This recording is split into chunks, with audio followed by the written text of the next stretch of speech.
Hoje foi um dia muito importante, né? Foi o dia que o Jair Bolsonaro prestou o seu depoimento perante a um órgão que jamais deveria julgar o presidente. Vale lembrar, foram 2 mudanças de jurisprudência até que o STF conseguisse fixar a competência para julgar o Jair Bolsonaro. Primeiro alterando, porque ele não é mais presidente, né?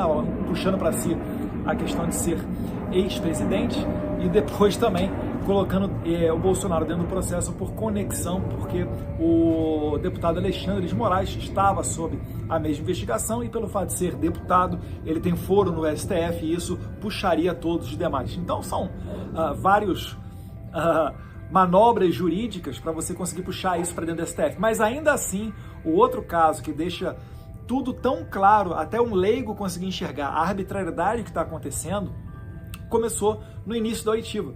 O Alexandre de Moraes perguntando ao Jair Bolsonaro questões acerca dele próprio, Alexandre de Moraes.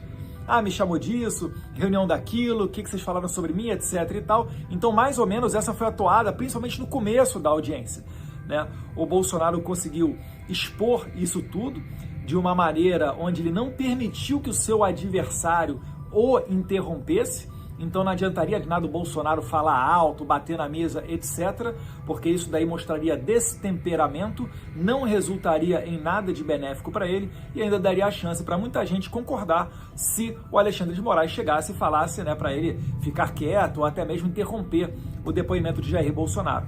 Eu acredito que foi o depoimento mais televisionado, né, uma das maiores audiências da TV Justiça, com certeza, mas muito mais do que a TV Justiça.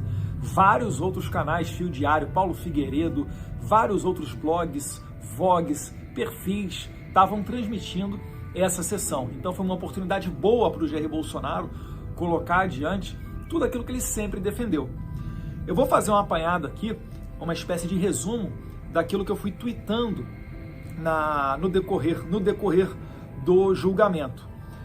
O que tem de mais forte nesse julgamento, o que tem de mais forte para a acusação é a delação do Cid, algo que já mudou de versão 11 vezes pelo menos, sendo a última delas um depoimento do próprio Cid para o Alexandre de Moraes antes do recebimento da denúncia. E isso daí é vedado, é proibido pela lei que regulamenta a delação premiada. Não pode o juiz participar da delação, porque ele se contamina com o processo.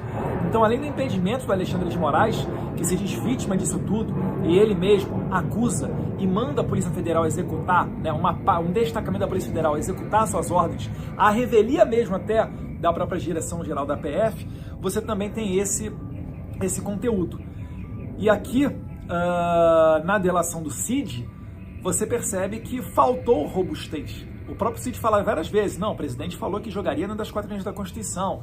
O presidente assinou alguma coisa, ainda que fosse um estado de defesa ou estado de sítio, que é constitucional e deveria ainda passar para o procedimento de convocar conselhos, mandar para o Congresso, etc. O presidente Bolsonaro, Cid, assinou alguma coisa nesse sentido? Não. E no final, o advogado do presidente Bolsonaro, Dr. Vilardi, ainda trouxe, de maneira muito sábia, um áudio do Cid para o depoimento. Um áudio em que o próprio Cid, se comunicando com outro general, diz que, olha, o Bolsonaro ele não vai tomar nenhuma medida dessa, que seria descabido, ele acredita que o governo Lula vai meter os pés pelas mãos, etc. e tal. Então, foi uma pá de cal naquilo que poderia ainda ser considerado como uma arma da acusação. O Procurador-Geral da República perdido, fazendo perguntas, muitas das vezes, que não tem nada a ver com o processo, perguntando e tentando rotular como criminoso, como criminoso críticas às urnas eletrônicas. E isso daí a gente sabe, né, que numa democracia a base dela é a liberdade de expressão para poder fazer essas críticas, senão não existe sistema nenhum a ser aperfeiçoado, a gente viveria eternamente na Idade da Pedra. E o Bolsonaro realmente ele também destacou isso, determinado ele aponta, não foram ataques, foram críticas ao processo eleitoral. E não existe até hoje nenhuma lei brasileira, nenhum artigo do Código Penal definindo que críticas às urnas eletrônicas seria algo passível de pena de prisão. E o próprio Bolsonaro, de maneira muito inteligente, jogou na cara do Alexandre de Moraes que o Flávio Dino, companheiro de Moraes agora no STF, criticou no passado as urnas eletrônicas. Se você for voltar no tempo, o próprio José Dirceu, em 1999, protocolou um projeto de lei para o acompanhamento, para a formação de uma comissão externa para acompanhar as urnas eletrônicas. E se a gente voltar ainda mais no passado, você tem lá o PDT de Leonel do Brizola, no começo dos anos 80, no caso do Proconsult, que foi a primeira eleição onde ocorreu uma informatização na transmissão da contagem dos votos, e o Brizola reclamou, porque primeiro estava sendo contado o voto da capital, o que beneficiaria o candidato o Moreira Franco, né, em detrimento ao Leonel Brizola. Leonel Brizola, naquele tempo, foi na frente da Rede Globo, deu escândalo, conseguiu ser ouvido, e ele foi realmente o primeiro a encampar a tese, né, a crítica, pelo menos, a um sistema informatizado eleitoral. E vejam só, né, como é que o mundo dá as voltas. E o presidente atual do PDT, o Lupe, que eu acredito que jamais faria isso se Leonel Brizola estivesse vivo, foi quem protocolou o primeiro pedido para deixar o Bolsonaro inelegível, que foi aquela reunião dos 40 embaixadores com o Bolsonaro, presidente então, né, onde ele criticou as urnas eletrônicas. Vale lembrar, Jair Bolsonaro fez isso, mas antes, ele fez isso sendo atribuição do presidente da República. E antes, quem é que também fez reunião com embaixadores? O ministro Fachin, então presidente do TSE. Só que com uma diferença. O Fachin não chamou o Bolsonaro para a reunião dele. O Bolsonaro convidou o Fachin, presidente do TSE, para a reunião com os embaixadores. Porque o Bolsonaro tem a busca pela verdade, ele tem a clareza, a decência e a autenticidade de falar o que ele pensa na frente da outra pessoa, né? Sem melindres nem nada disso. Então, isso tudo aí feito, vamos passar aqui um pouquinho a essas postagens do Twitter de hoje, que vale a pena, pessoal. Eu vou fazer uma apanhada aqui, um resumo, mas eu acho que vale a pena você também divulgar esse vídeo, levar essa verdade mais longe. Por favor, dá aquela curtida, deixa o seu like, isso ajuda o algoritmo a entender que o vídeo é relevante e entregar ele para mais pessoas. Eu acabei me adiantando a muita coisa, mas eu começo aqui, né? Compartilhei alguns links, coloquei também em inglês uma parte da delação do Cid. É importante porque tem muita gente do exterior que está acompanhando, principalmente no X, algumas postagens que eu tenho feito. E aqui, como eu disse, né, uma notícia da CNN de 2022. Luiz Roberto Barroso não se arrepende de ter convidado as Forças Armadas para fiscalizar as eleições. Ou seja, isso aqui eu só estou relembrando que as Forças Armadas foram convidadas a participar do processo eleitoral através de um convite feito pelo ministro Barroso, quando ele era presidente ainda do TSE. Acho que foi até anterior, foi final de 2021 que o Barroso convidou o Exército a participar daquilo dali. E o Bolsonaro, ele é o chefe supremo das Forças Armadas. Foi perguntado a ele se ele teve alguma interferência, ele declarou que não, obviamente que não, porque na verdade isso é um trabalho técnico. O Bolsonaro falou que ele não manja, né, não tem conhecimento de tecnologia a ponto de dar palpite nisso daqui, mas vale lembrar que as Forças Armadas não entraram nesse processo graças à pressão do Bolsonaro, mas sim graças a um convite voluntário do ministro Barroso. E aí eu coloco aqui no tweet, né? Quem convidou as Forças Armadas a participar do processo eleitoral foi então o presidente do TSE, ministro Barroso. Até aqui não há uma oitiva, mas sim um debate sobre críticas às urnas eletrônicas, o que, até onde eu sei, não constitui crime algum, né? Eu só abro um parênteses aqui para comparar com a situação dos Estados Unidos.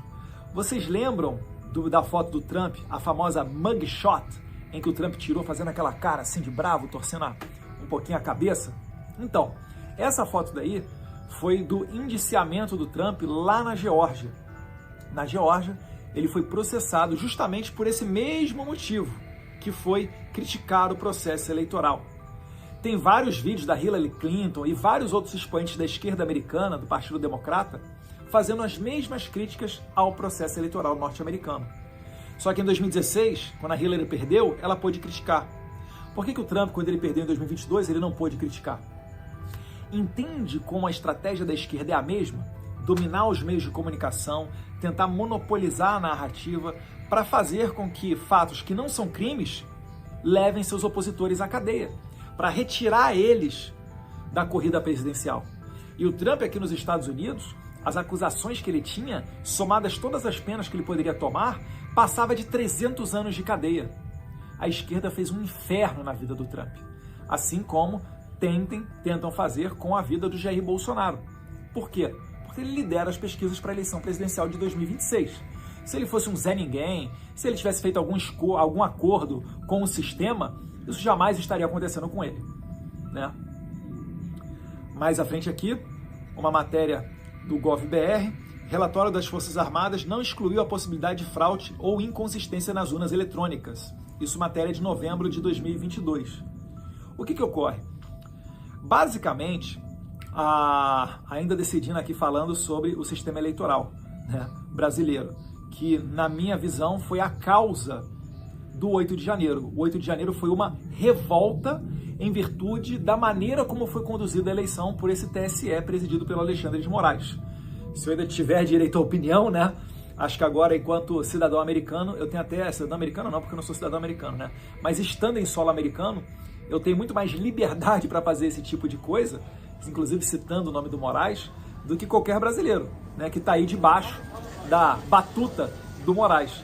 Que vai que dá na cabeça dele, ele pode mandar perfeitamente a Polícia Federal ir aí na sua casa. Aqui nos Estados Unidos ele não vai fazer isso, porque aqui segue-se um devido processo legal, onde certamente essa ordem do Moraes pararia no DOJ, o Department of Justice, é o equivalente ao nosso MJ, aí no Brasil, que receberia esse pedido do Moraes, assim como recebeu o pedido de extradição do Alan dos Santos, e mandou de volta para o Brasil, porque aqui, né, assim como eles não admitem criminosos e terroristas em seu território, eles também não admitem, não se prestam ao trabalho de ser longamanos, tentáculos de um regime ditatorial, de pessoas que não prezam pelos mais basilares princípios da democracia, né?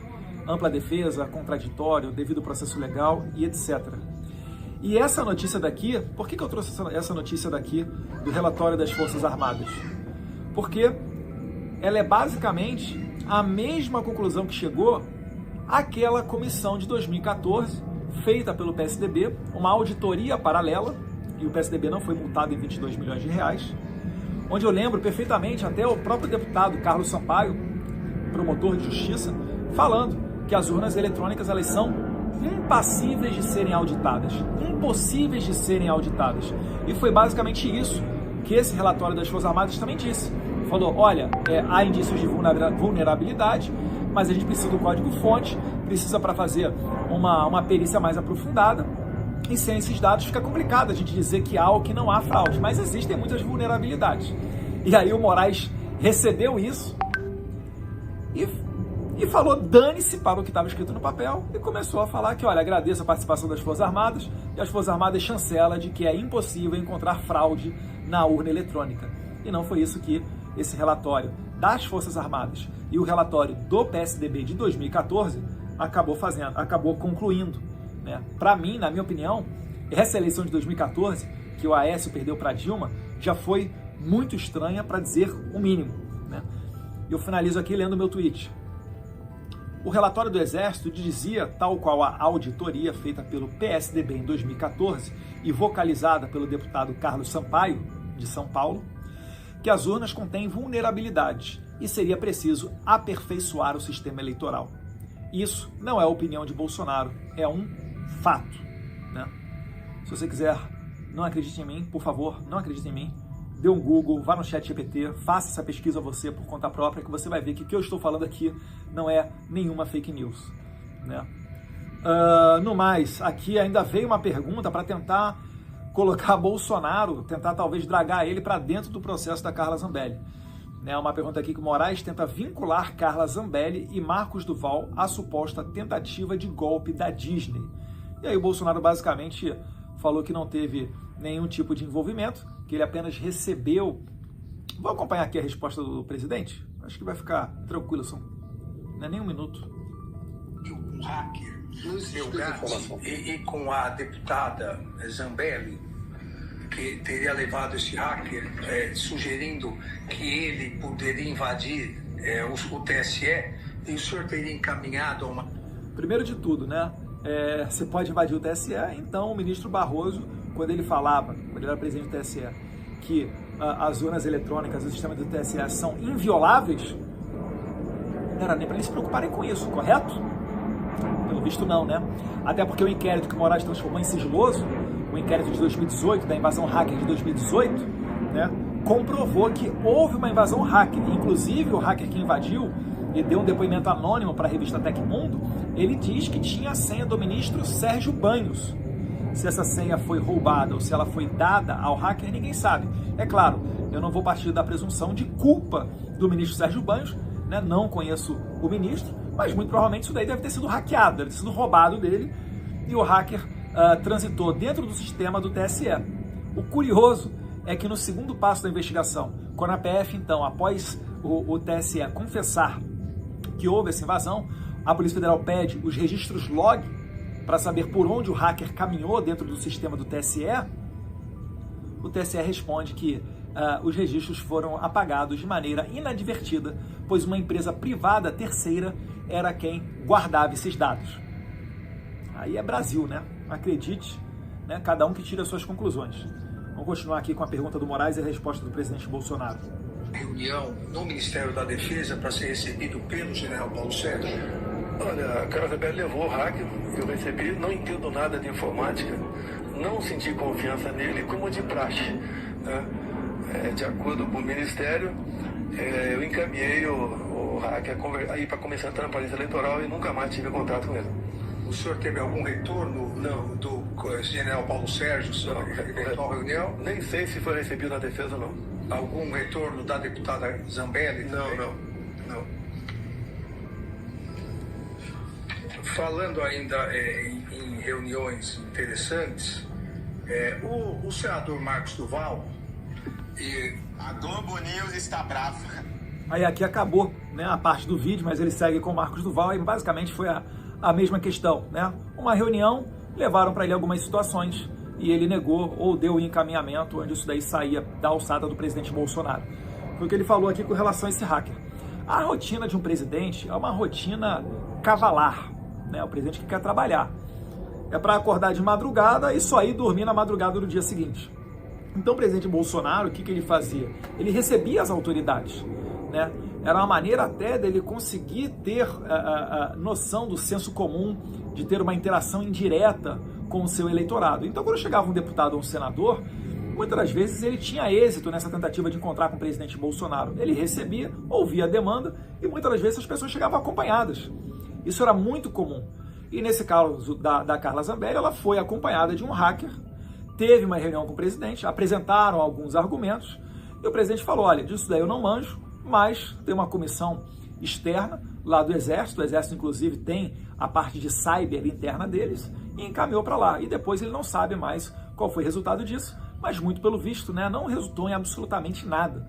Foi uma atitude da Carla Zambelli, né, de levar esse hacker ao presidente. Eu não faria isso, obviamente, porque só de encontrar com a autoridade, isso já é uma exposição para a autoridade, mas isso vai ficar no máximo no nível de uma crítica política, né? Jamais num nível de você colocar adiante uma investigação criminal, o aparato do Estado para ir para cima da pessoa, né?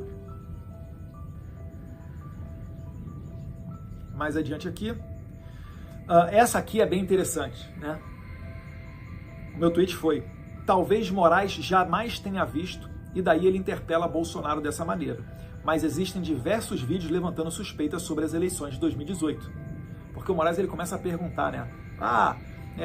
O senhor levantou suspeita, o senhor não achava que a urna era isso, que a urna era assada e tal, o sistema eleitoral. E aí tem um vídeo aqui muito bom da Rede TV, 1 ou 2 dias após a eleição de 2018, mostrando várias pessoas, vários populares gravando vídeos, né, confusão dentro de zona eleitoral, causados por conta da urna eletrônica. Né, pessoas que digitavam um número, aparecia o outro. E sempre eram essas reclamações no sentido de que o beneficiado de uma suposta fraude nunca era Bolsonaro, mas sim Fernando Haddad do PT. Vou mostrar aqui. Do candidato à presidência do PT, Fernando Haddad, automaticamente, como se pode ver neste vídeo. Em nota, o Tribunal Regional Eleitoral de Minas Gerais afirmou que... Então são vários casos que apareceram. E aí o Boris Casoy, ao final, ele chega e fala a mesma coisa que o Bolsonaro, chega à conclusão de que o ideal seria a gente ter a impressão do voto, o que não significa levar um comprovante para casa, mas apenas o meio físico em papel que deixa na urna lacrada, em sigilo, e em caso de suspeita, você pelo menos tem uma maneira de ir lá e dar um confere, fazer uma recontagem dos votos, fazer uma auditoria E o próprio conceito de auditoria, ele por definição, ele já pressupõe um sistema diferente para que seja confrontado com o sistema original e daí você consiga chegar ao mesmo resultado de ambos os sistemas. Isso daí é que é uma auditoria. Eu vou ver se eu encaminho aqui para o final, para a gente ouvir o Boris Casoy, porque eu, no post aqui no X eu até falo, né? @Jair Bolsonaro não cometeu o crime, assim como Boris Casoy e diversos jornalistas também não. Veja o vídeo de 8 de outubro de 2018. Né? Vamos ver se eu acho aqui a parte aqui do Boris Casoy. Na internet. E nós não encontramos, pelo menos até o aqui é o ministro da época, Jugman, ministro da Defesa do Temer, né, 2018. Como esse sistema, não estou falando da urna, estou falando do sistema como um todo, não permite recontagem de votos, as urnas eletrônicas só serão total e realmente confiáveis com a impressão do voto. O eleitor vota na urna eletrônica, então é emitido um comprovante impresso, o eleitor confere esse impresso e coloca o papel em outra urna, o que possibilita, se for preciso, a recontagem de votos. This is wild. O Jair Bolsonaro foi muito perspicaz porque ele citou isso aqui durante o depoimento dele. Ele citou como exemplos de sucesso de democracias que tem isso daqui, né, de uma democracia desse aqui, o Paraguai.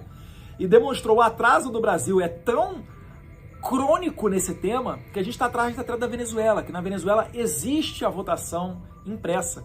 E foi graças a isso que a Maria Corina Machado e Edmundo Gonzalez conseguiram fazer uma contagem paralela dos votos e demonstrar que venceram a eleição com mais de 60% dos votos, obrigando Maduro a apelar para o CNE, que é o TSE da Venezuela, né, o Conselho Nacional Eleitoral, obrigando o CNE a divulgar um resultado notoriamente falso, dando a vitória para o Maduro com, igual Lula, né, 51% dos votos.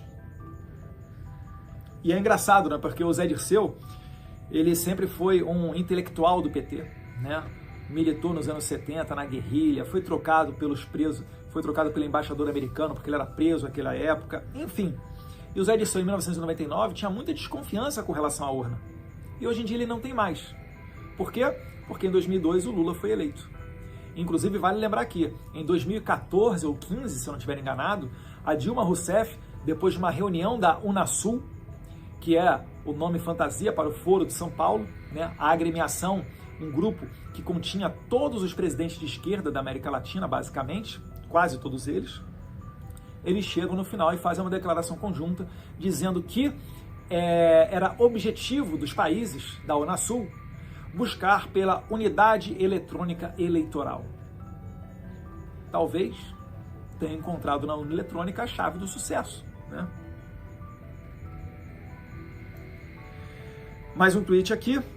Criticar o processo eleitoral ou o funcionário público não é ataque. Se isso for criminalizado, não há que se falar em democracia. A gente já debateu isso daqui, né? Bolsonaro respondendo ao Gonê, o Gonê... Nesse momento também, o Gonê chamando de ataque, né?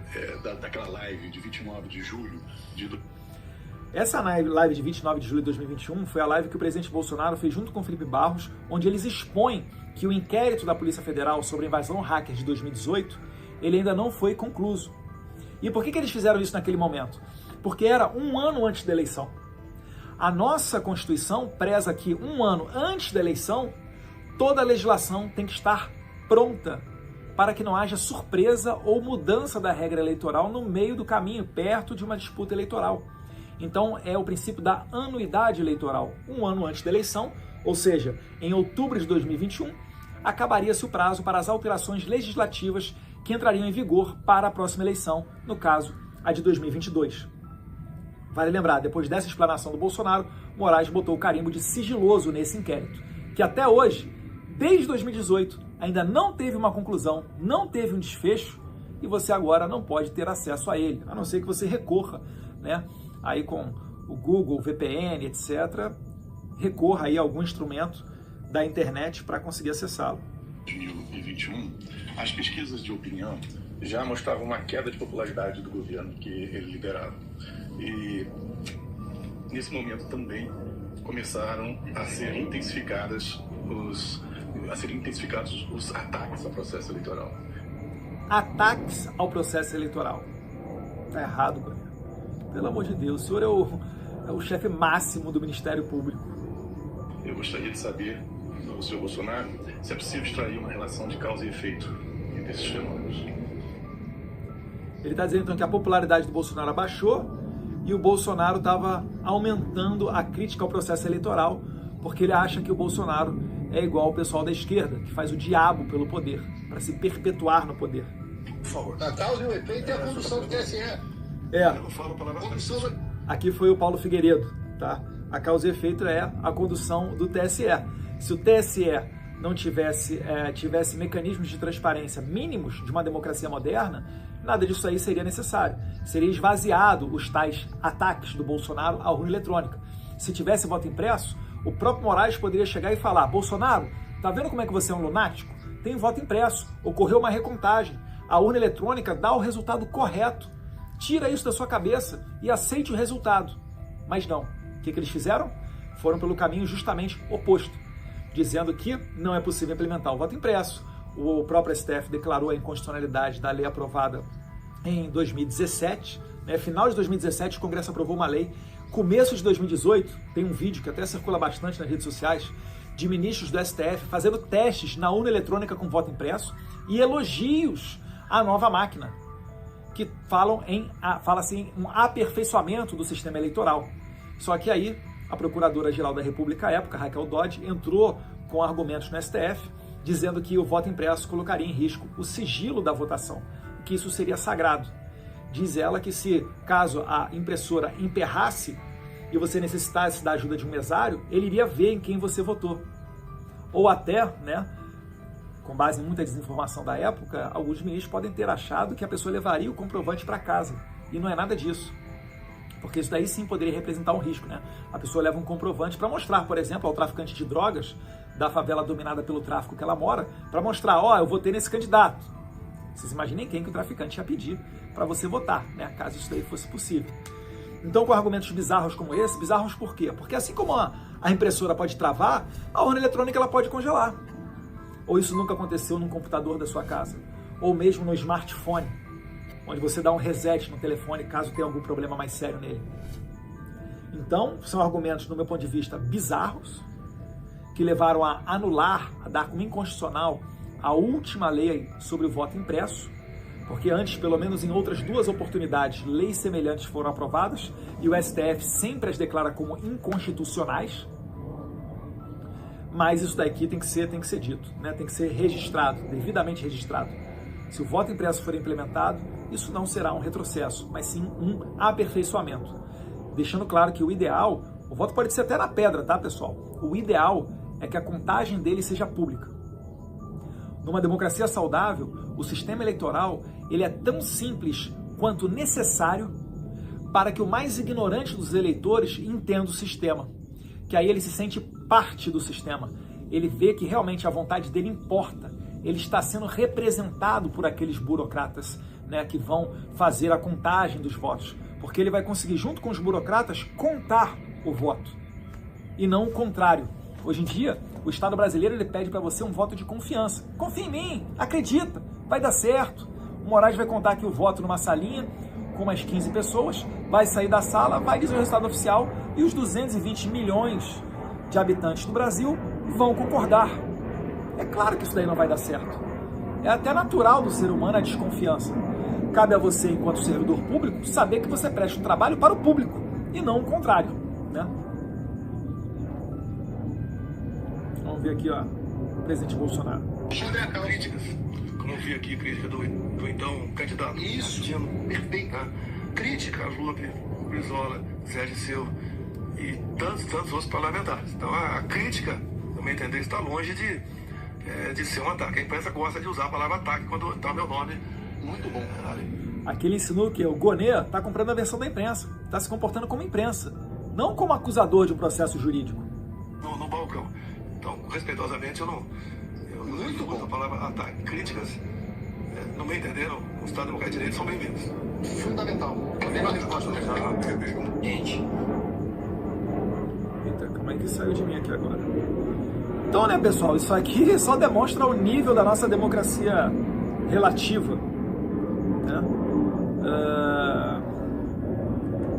Aí depois tem uma do Gonê, que eu vou botar ele começando falando isso aqui. O que acontece? O Gonê pegou e tentou colocar o Jair Bolsonaro em xeque por conta do palavreado dele, do modo dele. Vamos dar uma olhada aqui. Para aqueles que, em entrevista concedida no dia 3 de agosto de 2021, o senhor Bolsonaro afirmou: se o ministro Barroso continuar sendo insensível, como parece que está sendo insensível, quer processos contra mim, se o povo assim o desejar, porque devo lealdade ao povo brasileiro, uma concentração na Paulista para darmos um último recado para aqueles que ousam açoitar a democracia. Repito, o último recado para que eles entendam o que está acontecendo. Passem a ouvir o povo. Eu estarei lá.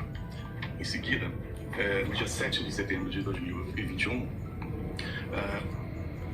então, o senhor Bolsonaro voltou a deferir ataques ao ministro Roberto Barroso, especialmente também à Vossa Excelência, do ministro Alexandre de Moraes. O Bolsonaro é obrigado a gostar do Barroso ou do Alexandre de Moraes? Porque é o seguinte, eu coloquei embaixo desse vídeo aqui uma notícia de 2020, 31 de maio de 2020. Em mensagem a ministros do STF, Celso de Mello compara Bolsonaro a Hitler. Se xingar servidor público é crime, podem começar condenando então o Celso de Mello, ou não. O Celso de Mello pode porque ele é ministro do STF, o Bolsonaro não pode. Sendo que, assim, no meu entendimento, você acusar alguém de Hitler é muito mais grave do que até um xingamento do Bolsonaro. Então, o PGR, ele foi muito juvenil aqui para ser até eufemista, né? Ele foi muito ruim aqui nas perguntas dele, meio perdido. Eu esperava até mais inteligência, não sei quem preparou para o Gonê essas questões, talvez até pelo ritmo assodado com que ele tocou essas investigações, visando acelerar a condenação de Jair Bolsonaro. Vale lembrar que o Gonê e a equipe dele trabalharam, inclusive nas férias, tá? Natal, Ano Novo, Janeiro, estavam trabalhando. Veja só, né? Bolsonaro realmente é sensacional. Ele botou os servidores públicos do PGR para trabalhar durante as férias de janeiro, só para tentar acelerar a denúncia contra o presidente Jair Bolsonaro, né? E aí eu pergunto aqui no Twitter, você imagina o que a gente não encontraria de xingamentos a Bolsonaro caso tivéssemos acesso aos celulares dos ministros do STF, né? De alguns ministros do STF. Ah, Eduardo, mas você não pode ser leviano de acusar sem provas. Tudo bem, eu não sei se eles xingam ou não, né? Talvez eles sejam pessoas realmente almas iluminadas.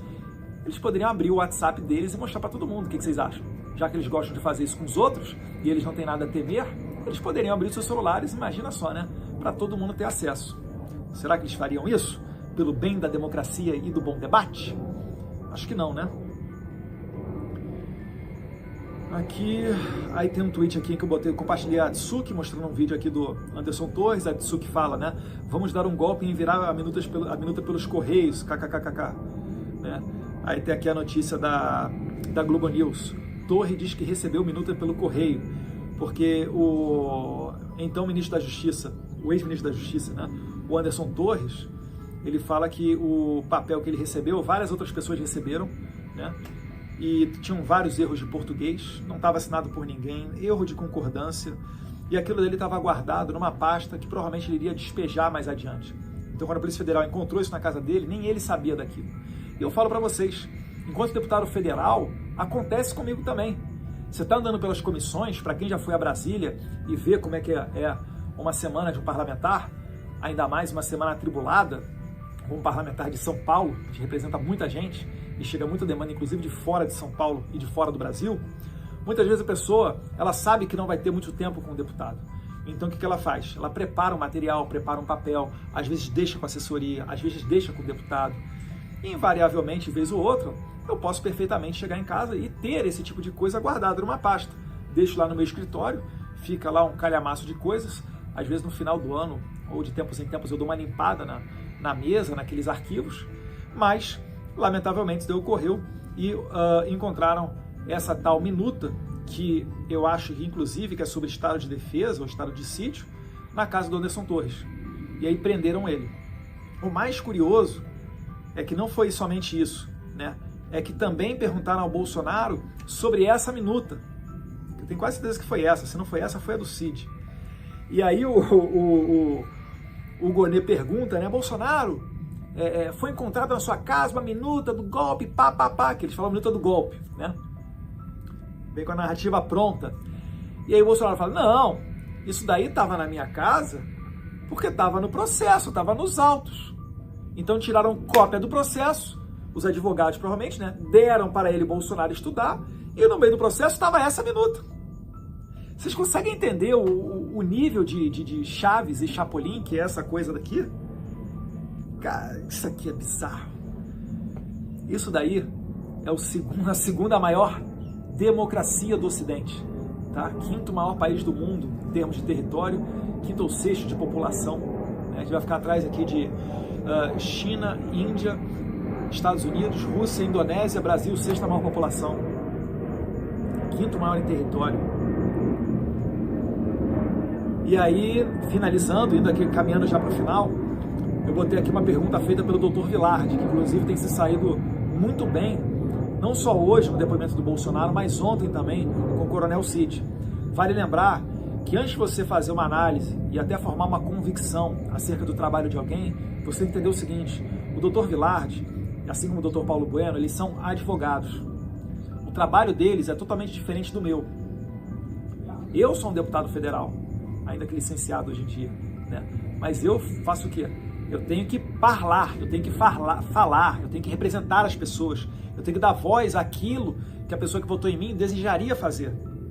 Então, tá dentro do meu ofício, às vezes a troca de farpas contra o parlamentar, né? Às vezes uma bordoada mais forte, mas nada os advogados não. Eles inclusive têm que tomar cuidado para não prejudicar o cliente deles. O advogado é o cara que tem que se meter no meio da bala entre o atirador e o cliente dele. Tem que fazer de tudo. O objetivo dele é provar a inocência e absolver o seu cliente. No caso aqui, o Jair Bolsonaro. Né? Então eu coloquei aqui, ó, estranho o Moraes e nem o PGR terem perguntado sobre isso. O Dr. Vilardi perguntou aqui, eu vou mostrar para vocês. Porque isso poderia... Será que é porque isso poderia expor demais que Moraes tem interesse pessoal nesta farsa de julgamento? Vamos ver a pergunta do Dr. Vilardi e ver se você não concorda comigo. Civil ou militar? Pois ou Operação Luneta? Por favor. Todos esses planos só tive conhecimento por intermédio da imprensa. Alguém, seja o mais de general, 52 mil pessoas nos vendo, seja qualquer outra pessoa da militar ou não, civil ou militar, que esteve com o senhor, em algum momento trouxe ao senhor alguma informação a respeito de plano que envolvesse morte de autoridades? Não. Nenhuma oportunidade alguém propôs isso aí. Até se propôs, seria, no meu entender, rechaçado e tomando a providência imediata. Estranho o Ministério Público, a PGR, não ter perguntado isso, né? Como pode? O Alexandre, o procurador, ninguém perguntou sobre isso? Pois... Porque eles prenderam gente. Vai lembrar, o Braga Neto ele foi preso em novembro do ano passado com base nisso daqui. Delação do Cid, combinado com esse negócio de punhal verde e amarelo.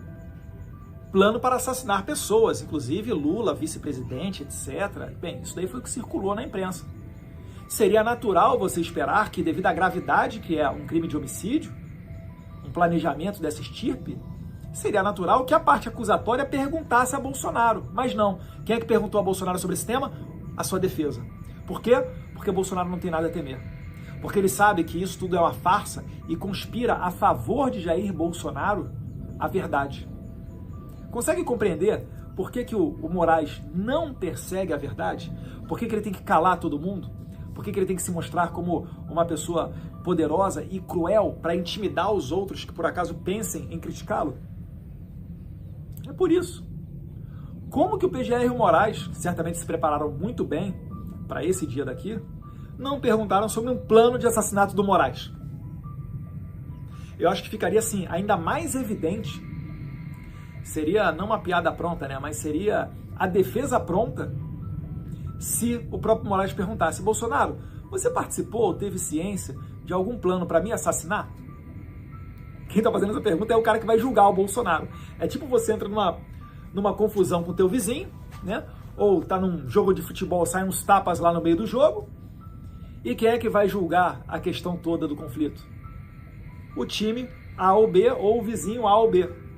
Se você fosse julgar o seu vizinho ia estar o quê? Que tretou com você? Condenado, obviamente, né? É a mesma situação aqui nesse processo. Além da incompetência do foro do STF, você ainda tem o impedimento do Alexandre de Moraes, claro e notório, né? O cara que falou que inclusive queria me pegar, dentre outras bizarrices desse processo. Então, aqui uma comprovação de que o Moraes tem interesse pessoal nesse processo, desmascarado por uma simples pergunta, mas muito inteligente, do advogado do Jair Bolsonaro, Dr. Vilardi. Aqui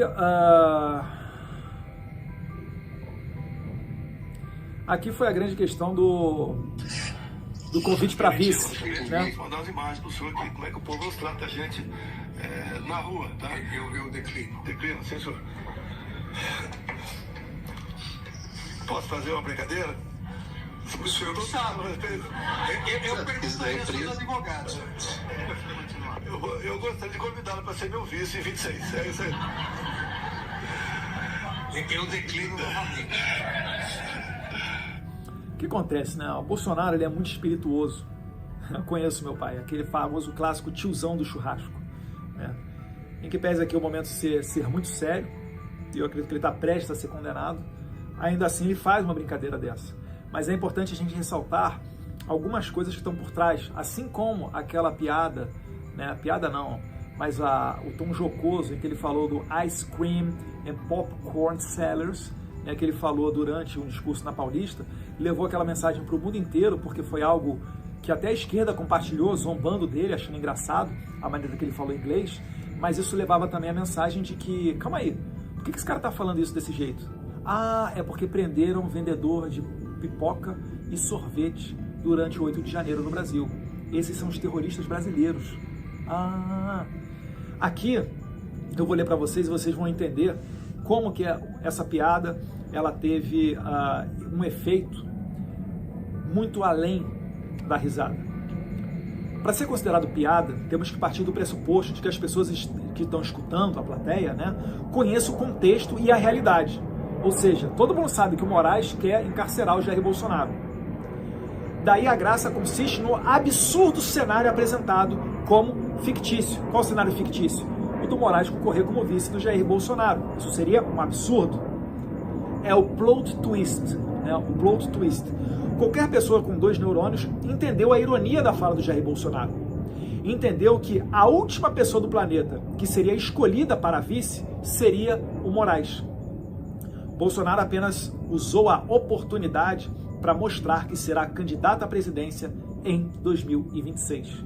Essa que é a sacada por trás da piada, onde ele pôde mandar a sua mensagem no momento em que certamente, inclusive seus opositores que estavam tweetando sobre esse vídeo daqui, né, esse trecho, estavam apenas dando gargalhada e zombando. Coloquei aqui uma parte em inglês, né, falando do Jair Bolsonaro que está sendo acusado de envolvimento, acusado de talvez acionar o estado de sítio, né, o estado de sítio. E por aqui a gente vai ficando, né? Então o saldo, que eu entendo muito positivo, está desmontada a delação do Cid, várias contradições, né? O Dr. Vilardi conseguiu provar essas contradições também, o Cid ia e volta a todo momento no depoimento dele. Jair Bolsonaro conseguiu fazer um depoimento, né, que eu esperava até que fosse ser mais longo, mas estava sereno, falando de maneira calma, não lacrou, não deu a oportunidade para Alexandre de Moraes interrompê-lo. Isso daí foi também de inteligência emocional, tá? Eu acredito que o Bolsonaro também tem muita fé de que as coisas vão mudar, e isso daí dá a ele a tranquilidade de se postar à frente do seu ditador.